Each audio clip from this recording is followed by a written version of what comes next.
अस्सलाम वालेकुम व्यूअर्स, उम्मीद है आप लोग खैरियत से होंगे। व्यूअर्स, अब तक की अहम खबरों और अपडेट्स के साथ आपके सामने इस व्लॉग में हाजिर है जनाब। खबरें बड़ी इंपॉर्टेंट भी हैं और दिलचस्प भी। इमरान खान साहब ने जो आज जेल में गुफ्तगू की है, बड़ी ज़बरदस्त उनकी गुफ्तगू है, उसके ऊपर बात करते हैं। आज फिर से पाकिस्तान तहरीक इंसाफ के रहनुमाओं ने एक प्रेस कॉन्फ्रेंस करना थी, लेकिन वहाँ पर मीडिया ने क्या बिहेव किया और बेसिकली अब गेम क्या खेली जा रही है, इसके बारे में आपके साथ कुछ चीज़ें शेयर करेंगे।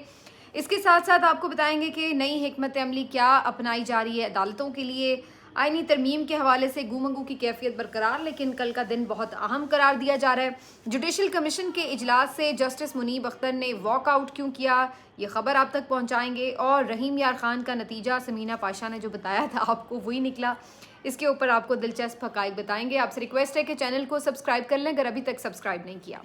सबसे पहले इमरान खान साहब की गुफ्तगू से मुतल्लिक बात करेंगे जी। इमरान खान साहब ने अडयाला जेल में सहाफ़ियों से आज गुफ्तगू की, तो उनसे पूछा गया कि जी अली अमीन गंडापुर साहब ने जो अफ़गानिस्तान से बराह रास्त मुज़ाकरात की, बराह रास्त बातचीत की एक नई पॉलिसी सामने रखी है, इसको आप कैसे देखते हैं। इसके ऊपर काफ़ी तनकीद भी हो रही है, तो इमरान खान साहब ने उसको फुल्ली इंडोर्स किया और कहा कि वो बिल्कुल इसकी हिमायत करते हैं। उन्होंने अपने मौक़िफ़ को दोहराया कि अफ़गानिस्तान से बातचीत के साथ ताल्लुक़ात को नॉर्मलाइज जब तक ना किया गया, आपके मुल्क से दहशत गर्दी ख़त्म नहीं हो सकती। और इमरान खान साहब ने कहा कि इस सिलसिले में ज़रूर बात करनी चाहिए, अगर आप लड़ते रहेंगे तो इस मसले का कोई हल नहीं निकलेगा।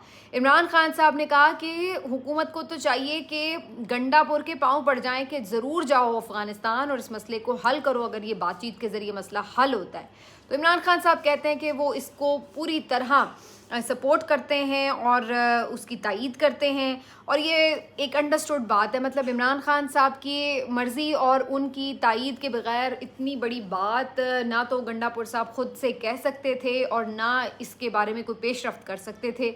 और मैंने कल आपको बताया था कि उनकी एक सिलसिले में मुलाकात भी हो चुकी है अफ़गानिस्तान के कौंसल जनरल से।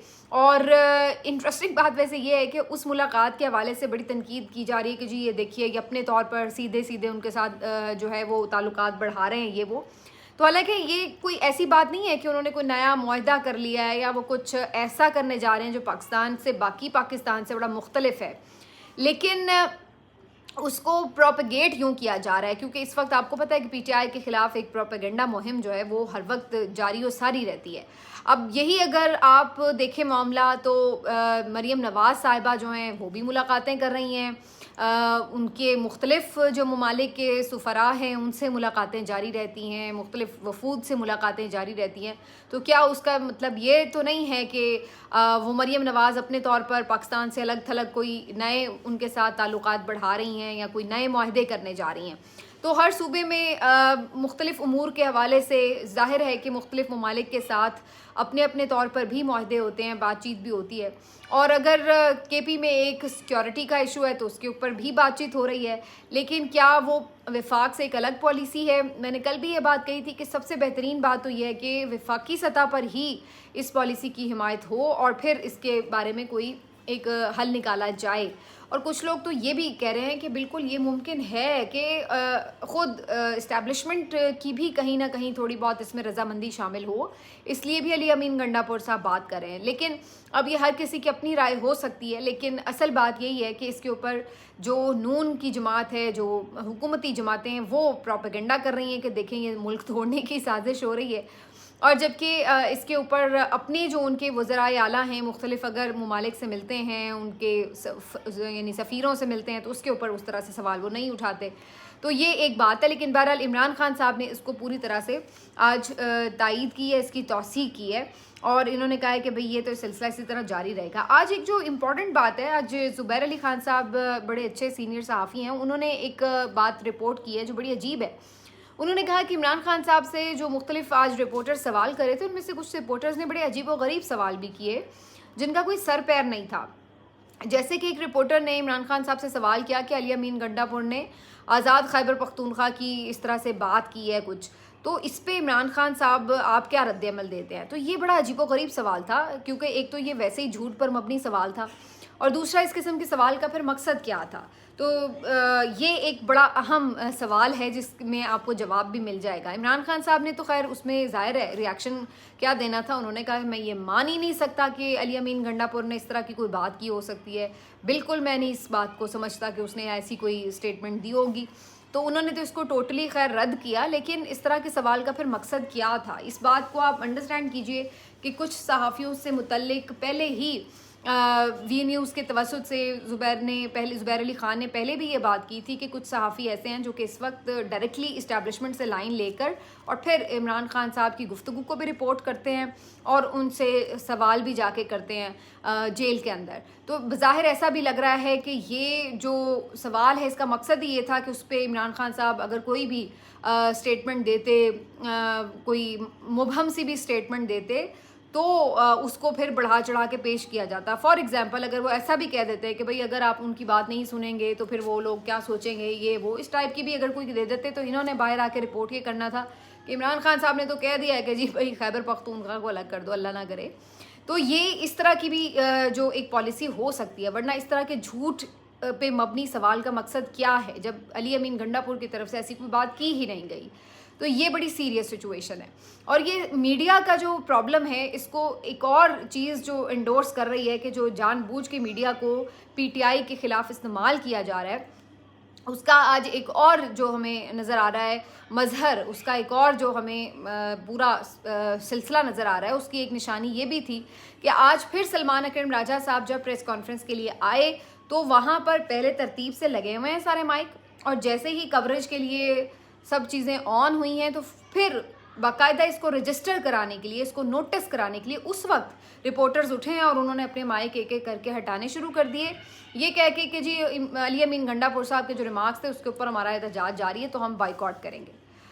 मैं इसके ऊपर तो खैर बहुत दफ़ा बात कर चुकी हूँ, इसलिए मैं उसमें तो नहीं जाऊँगी कि कितनी शर्मनाक बात है कि इतने ये नाम नहाद सहाफ़ी तंजीमें जो हैं ये किस तरह सहाफ़ियों के जो एक आप कह लें कि जो इस्तेहसाल है उसके ऊपर तो खामोश रहती हैं, लेकिन हुकूमत के किस तरीके से एजेंडे को आगे बढ़ाती हैं वो अब आपको खुद नज़र आ रहा है। मतलब है कि अगर आपने नहीं बाइकआउट करना ही है, नहीं कवरेज करनी, तो फिर आपको तशरीफ़ लाने की क्या ज़रूरत है। आप जानबूझ के ये रजिस्टर कर रहे हैं और करवा रहे हैं, और इसका मकसद भी बज़ाहिर यही लगता है कि कोई ऐसे मौके पे आपस में उलझें सहाफ़ी और पीटीआई के लोग और कोई इस तरह का में नया वाक़या भी जन्म ले, और ये मुसलसल एक जानबूझकर सोचे समझे प्लान के तहत मीडिया में नेगेटिव पोर्ट्रेइंग और नेगेटिव जो पीटीआई के हवाले से एक पूरा नेगेटिव प्रोपेगेंडा है उसको फैलाने के लिए कोशिश की जा रही है। वरना जब एक बात हुई, अगर हम for the sake of argument, जबकि मैं नहीं ये समझती कि वो कोई ऐसी वो बड़ी काबिल एतराज़ बात थी, लेकिन अगर हम मान भी लें कि जी काबिल एतराज़ थी और किसी को बुरी भी लगी हो, तो जब उसको ख़त्म करने के लिए बैरिस्टर गौहर अली खान साहब ने माजरत कर ली, उन्होंने इसकी एक्सप्लेनेशन भी दे दी, उमर अयूब साहब ने इसके ऊपर माफ़ी तलाफ़ी करके जान छुड़ाई, इमरान खान साहब ने, जब अली अमीन अब इमरान खान साहब से ऊपर तो नहीं है, जब इमरान खान साहब ने उस बात को रद्द कर दिया, डिसोन कर दिया और कहा कि नहीं जी सहाफ़ी तो हमारे बड़ा जिहाद कर रहे हैं, तो उसके बाद फिर कौन सी मज़ीद माफ़ी की अब आपको तलब रह गई थी। तो इससे ये पता चलता है कि ये सिर्फ़ और सिर्फ एक बहाना था, इस मामले को लंबा करना, तूल देना जानबूझकर, ताकि मीडिया पर मज़ीद कवरेज का बॉयकॉट हो और इसके साथ साथ मीडिया जो है वो मज़ीद एक्सप्लॉइट किया जाए इसको, और पीटीआई के ख़िलाफ़ ख़बरें देने पर, उसके ख़िलाफ़ नैरेटिव बनाने पर उसे यूज़ किया जाए। और फिर अडयाला जेल में जो ये सारा एक हमने पिछले दिनों मंजरनामा देखा था कि स्टाफ चेंज हुआ, रिपोर्टर्स को बैन किया, फिर कई रिपोर्टर्स को हटाना पड़ गया और बहुत सारे चैनल्स ने हटा भी लिया, और सिलेक्टेड रिपोर्टर्स जो थे सिर्फ वो अंदर जाने दिए जा रहे थे, कंट्रोल्ड किस्म के टिकर्स और ख़बरें जो थी या इमरान खान साहब की गुफ्तगू वो बाहर आ रही। ये सब चीज़ें करने का मकसद ही ये था कि इमरान खान का कोई भी पैगाम कौम तक ना पहुंच सके और एक डिसकनेक्ट जो है वो पैदा किया जा सके। सहाफ़ियों के थ्रू जो बात आती है, ज़ाहिर है लोग उसको गौर से सुनते हैं, अपने भी उनके लोग आके बताते हैं, लेकिन उसका एक और हिसाब होता है कि जो आपके पीटीआई के लोग आके बात करें या फैमिली मेम्बर्स आके मीडिया टॉक करते हैं, तो वो भी इम्पॉर्टेंट तो होती है, लेकिन सहाफ़ियों की ज़ाहिर है कि सवाल जो होते हैं वो पॉलिटिकल और ओवरऑल मुख्तलिफ अमूर के हवाले से वो डिफरेंटली सवाल करेंगे और उसी हिसाब से ज़्यादा ख़बरें निकलेंगी बाहर। लेकिन जानबूझकर एक तो सहाफ़ियों की एक लिमिटेड एक्सेस की गई और उसके बाद फिर सिर्फ कंट्रोल्ड और एक इस तरह की नैरेटिव बिल्डिंग की कोशिश की जा रही है मुस्तकिल, और उसी में ये एक और शाख्स आना है कि जी बॉयकॉट कर दें और जी हम इनकी बात ना मीडिया पे आने दें और ये सब चीज़ें। हालांकि मेरा ख्याल अब इसका कोई जवाब बाकी नहीं रह गया जब खुद खान साहब ने इसके ऊपर जो है एक क्लियर स्टेटमेंट दे दी है। लेकिन इससे आपको पता चल जाना चाहिए कि इस वक्त मीडिया चैनल्स के क्या हालात हैं और ये किस तरीके से पीटीआई के ख़िलाफ़ इस्तेमाल किए जा रहे हैं। बहरहाल ये सब मामला हुआ और उसके बाद इमरान खान साहब ने बाकी जो उनके मुख्तलिफ होते हैं स्टांस वो उन्होंने रिपीट भी किए, जो बातें वो करते हैं वो दोहराई भी उन्होंने मईशत के हवाले से, और कौम को एक दफ़ा फिर उन्होंने कहा है कि जी आप तैयार रहें, अब आपको कॉल आएगी तो आपने बाहर निकलना है, मैं और मेरी बीवी जेल में हैं तो फिर आप भी जेलें भरने से खौफजदा ना हों। तो इमरान खान साहब ने अपना पैगाम भी भेज दिया है। बहरहाल इमरान खान साहब की अलकादर ट्रस्ट केस में जो समाअत थी वो कल के लिए मुलतवी हुई है। अब अलकादर ट्रस्ट केस जो है इसमें मैंने आपको बताया था कि बरीयत की दरख्वास्त दायर की गई थी नैब तरामीम के बहाल होने के बाद, लेकिन उसको इन जज साहब ने तो रद्द कर दिया और ये बरीयत नहीं की। तो उनके ये जो फ़ैसला था यानी दरख्वास्त मुस्तरद करने का, इसको अब हाई कोर्ट में कल चैलेंज करने का फ़ैसला किया गया है और उसमें बुनियाद यही बनाई जाएगी कि तरामीम के बाद ये कानून अब मौजूद है और इस कानून का फ़ायदा इमरान खान साहब को हो सकता है, लेकिन इसको जो है इससे दायरा इख्तियार से ही निकल जाता है एक तरह से नैब के। तो बहरहाल अब देखते हैं कि इसके ऊपर हाई कोर्ट क्या डिसीजन करती है, लेकिन बहरहाल ये इंटरेस्टिंग बात है कि अब इसको मामले को हाई कोर्ट ले जाया जा रहा है।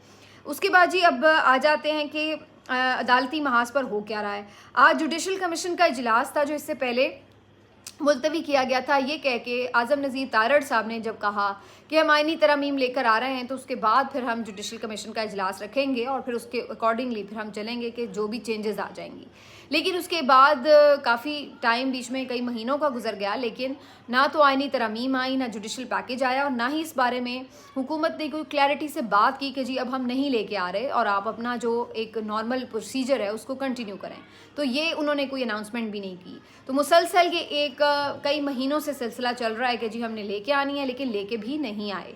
अब ये जो जुडिशल कमीशन का इजलास था जब आज बुलाया गया तो जस्टिस मुनीब अख्तर खान साहब ने इसी मामले के ऊपर पॉइंट आउट किया कि जी आपने इस इजलास को क्यों बुलाया है, अगर इस पर हम कार्रवाई नहीं कर सकते। फिर ये आज़म नज़ीर तारड़ साहब मौजूद भी नहीं थे आज इस इजलास में कि जो आके पोजीशन बताते। तो इस बुनियाद के ऊपर उन्होंने कहा कि इस इजलास को मौखर किया जाना चाहिए।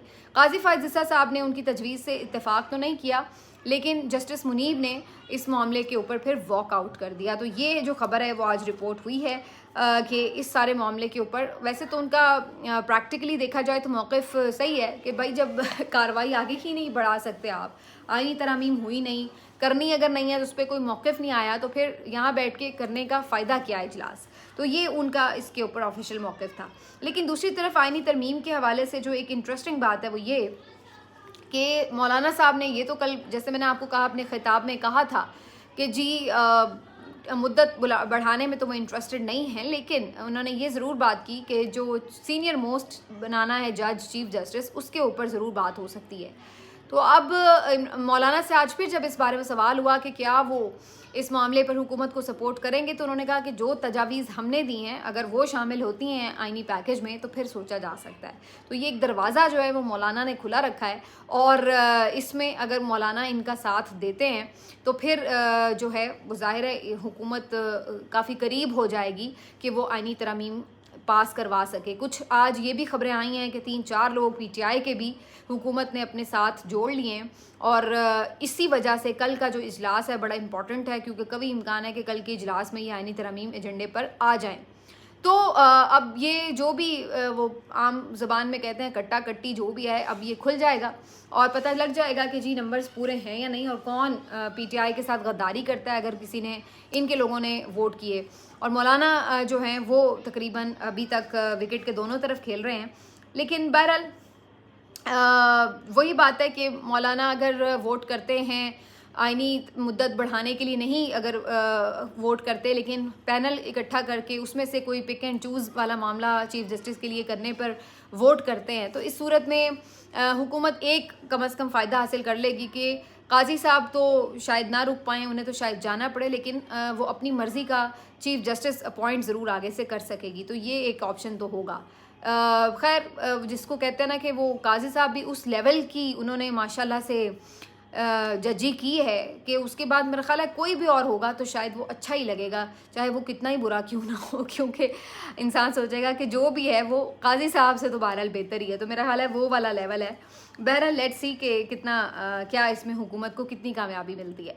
अब आ जाते हैं जी इस मामले के ऊपर कि एक एक वोट को पूरा कैसे किया जा रहा है। जैसे मैंने आपको बताया 3-4 सीटें तो रिकाउंटिंग में ही PMLN को गिफ्ट कर दी गई थी और एक इनको गिफ्ट ये सीट मिल गई अल्लाह ताला की तरफ से। वो इस तरह के वो बेचारे एक PTI के MNA का इंतकाल हो गया और इन्होंने ज़िमनी इलेक्शन करवाए और उसको जैसे कि मैंने पहले आपको रिपोर्ट किया था कि उसमें तो PTI को कोई उम्मीद ही नहीं रखनी चाहिए कि वो ये ज़िमनी इलेक्शन जीत सकते हैं। वजह ये नहीं है कि उनकी पॉपुलैरिटी नहीं है और वजह ये थी कि सबको पता है कि जितने ज़िमनी इलेक्शन हुए 8 फरवरी के बाद उन्होंने फिर फॉर्म 45 तक भी बात जाने ही नहीं दी और उससे पहले ही सारे गड़बड़ेशन करके मामलात को, बल्कि समझ लें इलेक्शन से पहले ही फॉर्म 47 रेडी रखे हुए थे।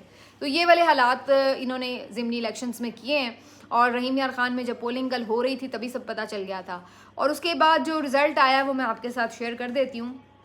मज़े की बात यह कि इसमें पीपल्स पार्टी के जो उम्मीदवार हैं जिनको नून की सपोर्ट हासिल थी 8 फरवरी के इलेक्शन में भी यही उम्मीदवार थे, यानी मखदूम ताहिर। और पिछली दफ़ा जब 8 फरवरी को इलेक्शन हुआ था तो ये मखदूम ताहिर साहब सिर्फ 47,000 वोट ले सके थे, जबकि मुमताज़ मुस्तफ़ा साहब जो कि अब अल्लाह को प्यारे हो चुके हैं उन्होंने 1 लाख तकरीबन 3,832 वोट हासिल किए थे। यानी 1 लाख उनका था और मखदूम साहब का 47,000 वोट था। 50,000 से ज़्यादा की लीड से ये सीट PTI जीती थी। कब? ये फरवरी के इलेक्शन में। और ज़िमनी इलेक्शन में यही मखदूम ताहिर साहब 1,16,000 वोट ले लेते हैं और जो PTI के कैंडिडेट हैं SN मुस्तफ़ा वो सिर्फ 58,000 वोट ले पाते हैं।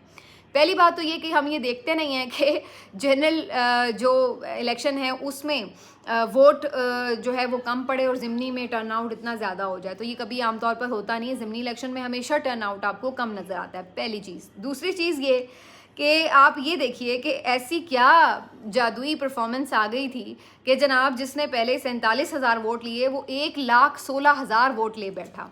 तो वो जादू मैं आपको बताती हूँ, क्योंकि जो हमने कुछ इसके फॉर्म 45 देखे हैं उसके मुताबिक कई पोलिंग स्टेशंस में जो टर्न आउट है वो 80% भी दिखाया गया है।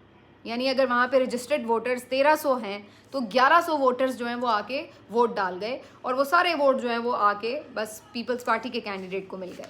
तो इस तरह के जितने फॉर्म 45 हैं कि जहाँ पर एक नॉर्मल रूटीन से ज़्यादा फेक किस्म का टर्न आउट नज़र आ रहा है 80% से ज़्यादा, उन तमाम पोलिंग स्टेशंस पर पीपल्स पार्टी का कैंडिडेट जीत गया। तो ये हमें 2024 में आकर, इस सदी में आकर, इस एडवांस दौर में आकर इस तरीके से बेवकूफ़ बनाते हैं कि जैसे हमारे सर पे सींग होते हैं और ये समझते हैं कि इस तरह की चीज़ें जो हैं वो पकड़ी नहीं जाती। बहरहाल मुझे तो इसमें कोई इसके अलावा इम्कान ही नहीं नज़र आता था, कोई उम्मीद ही नहीं नज़र आती थी कि इस वक्त में ये सीट कोई फ्री एंड फेयर इलेक्शन से किसी को मिल जाएगी। तो बहरहाल ये ऑब्वियस था कि इनको तो अल्लाह ने मौका दे दिया कि चलो जी एक और सीट हथिया लो, और इन्होंने हथिया ली। और सबसे इंटरेस्टिंग बात यह है कि अब जबकि ये आईनी तरमीम के लिए वोट एक एक इकट्ठा कर रहे हैं तो सिर्फ एक दिन के अंदर, सिर्फ 24 घंटे के अंदर इलेक्शन कमीशन ऑफ पाकिस्तान ने तेज़ तरीन रिज़ल्ट का रिकॉर्ड बना दिया है।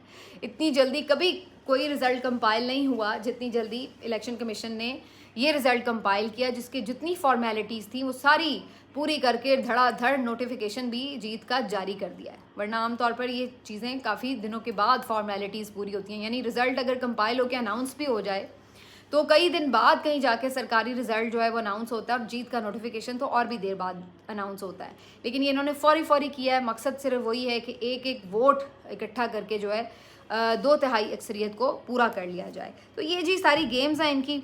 बाकी 1-2 दिनों में इस चीज़ के ऊपर तो वजाहत मज़ीद आ जाएगी, क्योंकि अगर मज़ीद इन्होंने बहुत लेट की आईनी तरमीम तो फिर उसका फ़ायदा नहीं रहेगा। काजी साहब को तो फिर सितंबर में जाना ही है, बल्कि अक्टूबर में काजी साहब को जाना ही है। तो फिर उनको अल्टीमेटली जो करंट इस वक्त पोजीशन है आईनी, उसके मुताबिक ही जो भी अगले चीफ जस्टिस है उनको नामजद करना पड़ेगा। तो फिर इनकी ये जो सारी एक एक्सरसाइज है वो बेकार होने का इम्कान है। तो लेट्स सी जी क्या होता है। मिलते हैं आपसे अगले वीलॉग में। अपना ख्याल रखिए। अल्लाह हाफ़िज़।